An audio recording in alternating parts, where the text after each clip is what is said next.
এমন পিঠে থাকলে তো অন্য পিঠে আর খেতে ইচ্ছেই করবে না।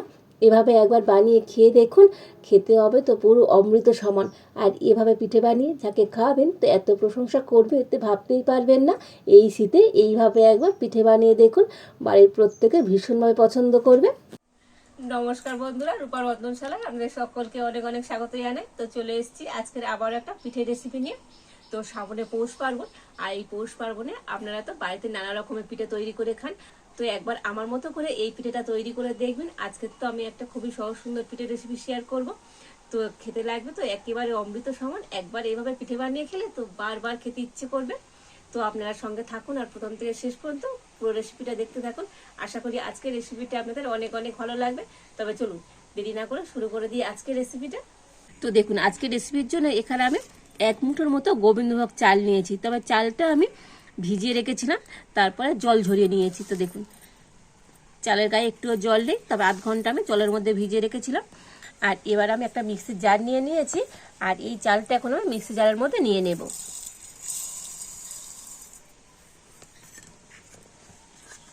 তো চালটাকে আমি একটু মিক্সিতে ভালো করে গুঁড়ো করে নিয়ে আসবো। তো দেখুন, গোবিন্দভোগ চালটা ভালো করে আমি একটুখানি গুঁড়ো করে নিয়ে চলে এসেছি। তো আপনারা গোবিন্দভোগ চালের পরিবর্তে এমনি নর্মাল যে আতপ চাল সেই চালটাও নিতে পারেন। আর এবার আমি উনুনটা জেলে এদিকে উনুনে একটা কড়া বসিয়ে দিয়েছি, আর কড়াতে নিয়ে নিয়েছি আমি ক্ষীর। তবে এটা এখনো ক্ষীর তৈরি হয়নি। তো এখানে আমি 2 লিটার দুধ ভালো করে ফুটিয়ে আর এইরকম একটু ক্ষীরের মতো করে রেখে দিয়েছিলাম। তো দেখুন, অনেকটাই কিন্তু ঘন হয়ে গিয়েছে, আর একটু ক্ষীরের মতো হয়ে গিয়েছে। আর এবার আমি এই ক্ষীরের মধ্যেই দিয়ে দেব গোবিন্দভোগ চালের মুড়িটা। তো অল্প অল্প করে দেব আর এইভাবে মিশিয়ে নেব।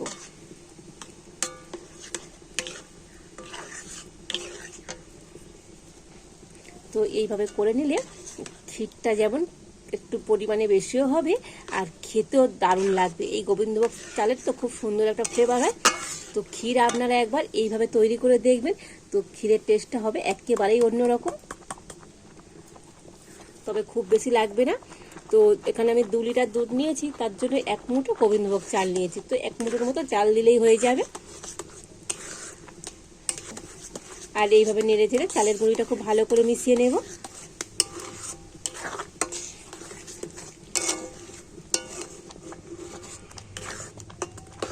তো নাড়াচাড়া করে তো গোবিন্দভোগ চালের গুঁড়িটা খুব ভালো করে মিশিয়ে নিয়েছি। তবে এখন আমি ক্ষীরের মধ্যে কোনো রকম মিষ্টি দিইনি। তো এবার আমি মিষ্টি দিয়ে দেব। তো মিষ্টির জন্য এখানে আমি নিয়েছি গুঁড়ো চিনি। তো চিনি গুঁড়ো করা ছিল, তো গুঁড়ো চিনি আমি দিয়ে দিচ্ছি। তবে একটা বাটি মাপ করে 1 বাটি। তো মিষ্টিটা আপনারা আপনাদের স্বাদ মতনই দেবেন। তো একটু হালকা মিষ্টির জন্য এখানে আমি 1 বাটি গুঁড়ো চিনি দিয়ে দিলাম। তো আপনারা যদি ক্ষীরের মধ্যে একটু বেশি মিষ্টি পছন্দ করেন তো চিনির পরিমাণটা একটু বাড়িয়ে দেবেন, মানে আরও হাফ বাটি তো চিনি দিয়ে দেবেন। আর এবার একটু নাড়াচাড়া করে তো এটাকে কিন্তু একটু টাইট করে নেব। তো চিনি দিলে দেখবেন এটা কিন্তু অনেকটাই জল জল হয়ে যাবে। তো একটু ফুটিয়ে এটাকে টাইট করে নিতে হবে। তো এইভাবে নাড়াচাড়া করে তো ক্ষীরটা কিন্তু অনেকটাই টাইট করে নিয়েছি। তো দেখুন, ক্ষীরটা কিন্তু এইভাবে একটু টাইট করে দিতে হবে। তবে এখন একটু পাতলা আছে মনে হচ্ছে, তবে ঠান্ডা হয়ে গেলে তো এটা কিন্তু আরো অনেকটাই টাইট হয়ে যাবে। আর এবার আমি নামিয়ে নেব।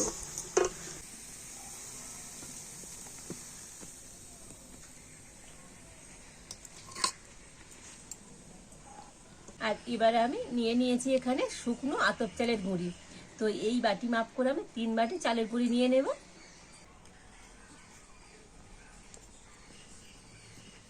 তো আপনারা চাইলে ভেজে আতপ চালের গুঁড়ি দিয়েও কিন্তু পিঠাটা তৈরি করতে পারেন।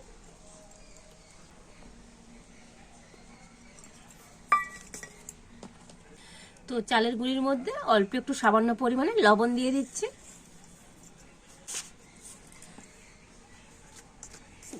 তো হাত দিয়ে একটু মিশিয়ে নিয়ে আর এবারে চালের গুঁড়ির মধ্যে আমি দিয়ে দেব ফুটন্ত গরম জল। তো গরম জলটা কিন্তু শুধু গরম করলে হবে না, মানে ফুটবে সেই রকম ফুটন্ত জল নিয়ে নিতে হবে। আর এই ফুটন্ত জল আমি চালের গুঁড়ির মধ্যে দিয়ে দেব। তো অল্প অল্প করে দিয়ে তো মিশিয়ে নিতে হবে।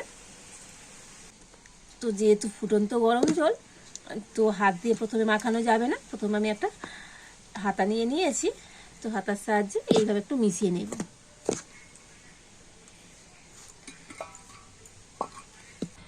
তো দেখুন হাতা দিয়ে বেশ কিছুক্ষণ মিশিয়ে নিয়ে আর এবার আমি হাত দিয়ে একটু মেখে নেব।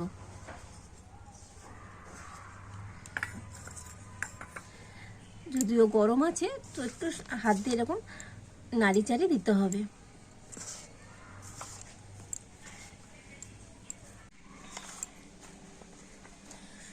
তো এইরকম একটু গরম থাকবে, তো এই গরম অবস্থায় কিন্তু হাত দিয়ে একটু মেখে নিতে হবে।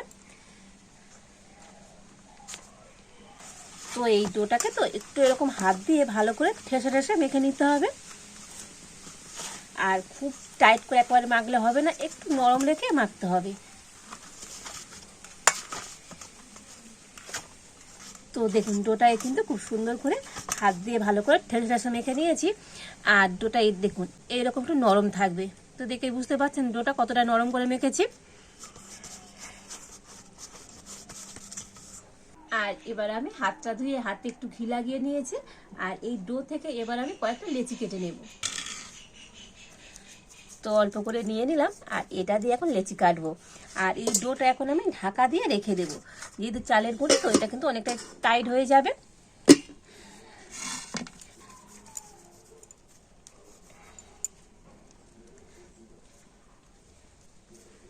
তো দেখুন আমি এইরকম একটু ছোটো ছোটো সাইজের লেচি কেটে নিচ্ছি।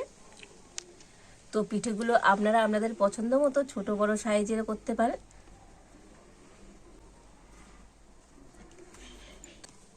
তো দেখুন এই কয়েকটা লেচি আমি কেটে নিয়েছি। এবার একটা লেচি নিয়ে হাতে প্রথমে একটু ভালো করে গোল করে নেব।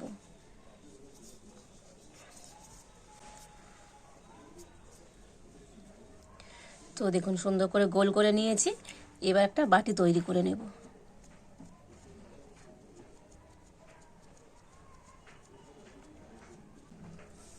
তো দেখুন ছোট্ট একটা বাটি তৈরি করে নিয়েছি। আর এবার এখান থেকে আমি যে ক্ষীরের পুরটা তৈরি করে রেখেছিলাম তো নিয়ে নেব। নিয়ে এই বাটির মাঝখানে দিয়ে দেব।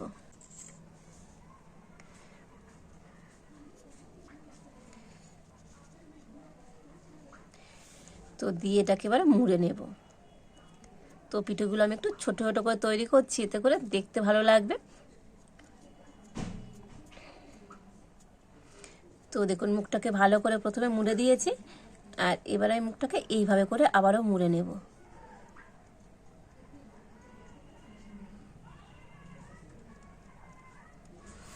এবারে হাত দিয়ে একটা লম্বা করে নেব।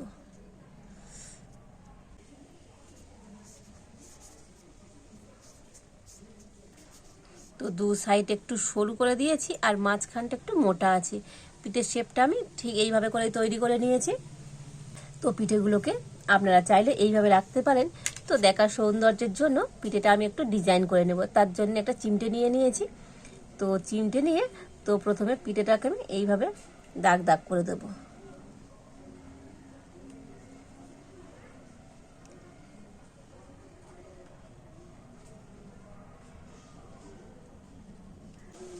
তো পিঠেটার উপরে আমি এইভাবে প্রথমে চিমটে দিয়ে করে দিচ্ছি।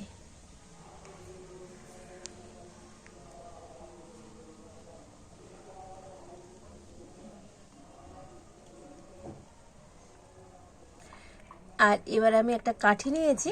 তো কাঠি নিয়ে এর উপর দিয়ে আবার একটু এরকম দাগ দাগ করে দেব।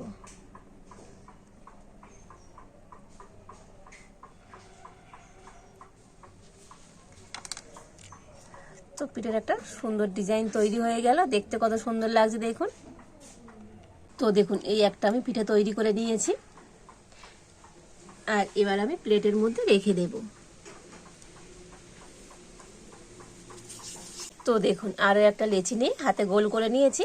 আর একইভাবে একটা বাটি তৈরি করে নেব। তো আর একটা পিঠে তৈরি করে আপনাদের দেখিয়ে দিই। তো দেখুন আর একটা বাটি তৈরি করে নিয়েছি। তো একইভাবে পুর নিয়ে দিয়ে দেব। তো একটু বেশি করে পুর দিয়ে দিচ্ছি, এতে করে পিঠেটা খেতে বেশি ভালো লাগবে।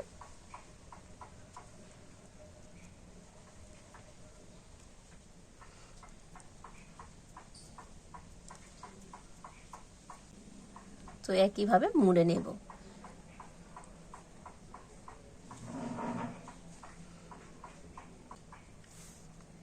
তো দেখুন আবার একইভাবে করে নিয়েছি। তো চিমটে দিয়ে এইভাবে একটু ডিজাইন করে দেব। তবে এই পিঠেটা কিন্তু কোনো রকম কঠিন কিছু নয়। তো এরকম একটা চিমটে থাকলে তো এরকম সুন্দর ডিজাইন পিঠে তো আপনারা বাড়িতে খুব সহজেই তৈরি করে নিতে পারবেন।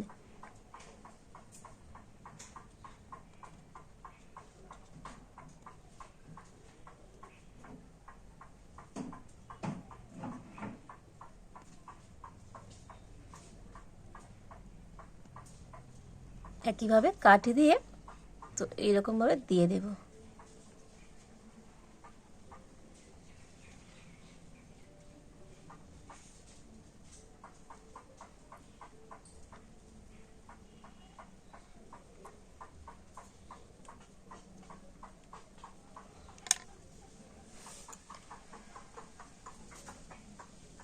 তো দেখুন এই আরো একটা পিঠে আমি তৈরি করে নিয়েছি, দেখতে কত সুন্দর হচ্ছে দেখুন পিঠেগুলো।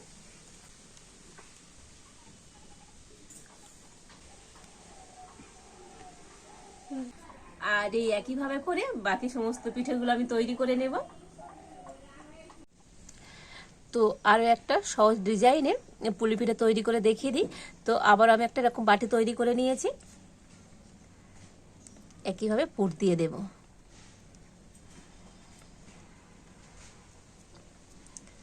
তো একইভাবে আমি মুড়ে নিচ্ছি। আর দেখুন এবারে দু সাইড ধরে এইভাবে মুড়ে দেব। তো এটা কিন্তু খুবই একটা সহজ পুলি পিঠের ডিজাইন। তো আপনারা চাইলে এইভাবেও পিঠে তৈরি করতে পারেন। তো দেখুন এইভাবে মুড়ে তো এই পিঠেগুলো তৈরি করে নিয়েছি। আর আগের পিঠেগুলো তৈরি করে নিয়েছি এইভাবে করে। তো দেখুন দুই রকম ডিজাইন দিয়ে পিঠে তৈরি করে নিয়েছি। তো আপনাদের কাছে যেটা সহজ সুন্দর মনে হবে তো আপনারা তৈরি করে নিতে পারেন। আর দেখতে কত সুন্দর হয়েছে দেখুন, মানে দুটো ডিজাইনই খুব সুন্দর লাগছে দেখতে।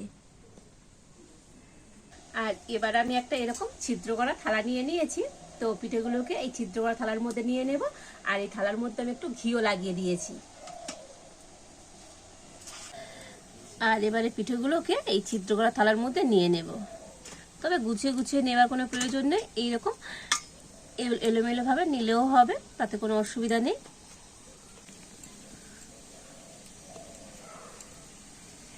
আমি এদিকে কড়াতে আগে থেকে জল গরম হতে বসিয়ে দিয়েছি। আর জলটা ভালো মতো ফুটে গিয়েছে। আর জলের উপরে একটা খাবার রাখা স্ট্যান্ডও বসিয়ে দিয়েছি। আর এবার আমি পিঠে সুজি থালাটা নিয়ে স্ট্যান্ডের উপর বসিয়ে দেব। এবার আমি ঢাকা দিয়ে দেব। তো এই ক্ষীরের পুলি পিঠেগুলো তো আমি তো ভাপিয়ে নিচ্ছি। তো আপনারা চাইলে দুধের মধ্যে ফুটিয়েও নিতে পারেন।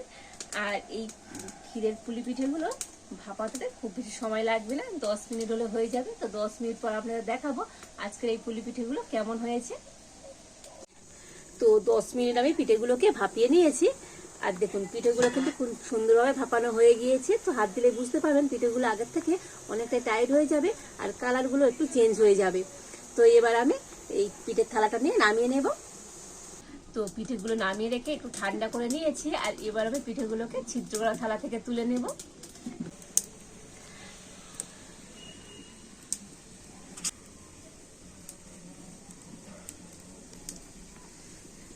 তো দেখুন সমস্ত পিঠেগুলোকে প্লেটের মধ্যে করে আবার সুন্দর করে সাজিয়ে সাজিয়ে নিয়ে নিয়েছি। আর কত সুন্দর দেখতে হয়েছে দেখুন আজকের এই ক্ষীরের পিঠেগুলো, যেমন সুন্দর দেখতে আর এই পিঠেগুলো খেতেও তো দুর্দান্ত লাগে। তবে দেখেই চোখ ফেরাতে পারবেন না, অসম্ভব সুন্দর হয়েছে আজকের এই পিঠেগুলো। তো প্রত্যেকটা পিঠে অসম্ভব সুন্দর হয়েছে। তো এই পৌষ পার্বণে তো আপনারা বাড়িতে এইভাবে পিঠে বানিয়ে দেখতে পারেন। আর এইভাবে পিঠে বানিয়ে যাকে খাওয়াবেন সেই তো প্রশংসা করবেই করবে। আর শুধু দেখতে সুন্দর নয়, এই পিঠেগুলো খেতেও তো অনেক সুন্দর লাগে। তো ভিতরে তো পুর দিয়েছিলাম, পুরে একেবারে ভরপুর, দেখুন কতটা সুন্দর হয়েছে আজকের এই ক্ষীরের পুলি পিঠেগুলো, অসম্ভব সুন্দর লাগছে দেখতে। তো পরের বারের বাকি পিঠেগুলো আমি ভাপাতে বসিয়ে দিয়েছি। আর যেহেতু সন্ধ্যা হয়ে আসছে তো একটু তাড়াতাড়িতে তো ওই পিঠেগুলো ভাপিয়ে পরে নিয়ে নেব। তাহলে আর দেরি কেন, সামনে পৌষ পার্বণে আপনারা এইভাবে বাড়িতে পুলি পিঠে বানিয়ে নিন। আর আজকের আমার এই পুলি পিঠের রেসিপিটা আপনাদের কেমন লাগলো তো অবশ্যই কমেন্ট করে জানাবেন। ভালো লাগলে লাইক শেয়ার সাবস্ক্রাইব করবেন। আজ এই পর্যন্ত। আপনারা ভালো থাকুন, সুস্থ থাকুন, দেখা হচ্ছে নতুন কোনো একটা রেসিপি নিয়ে।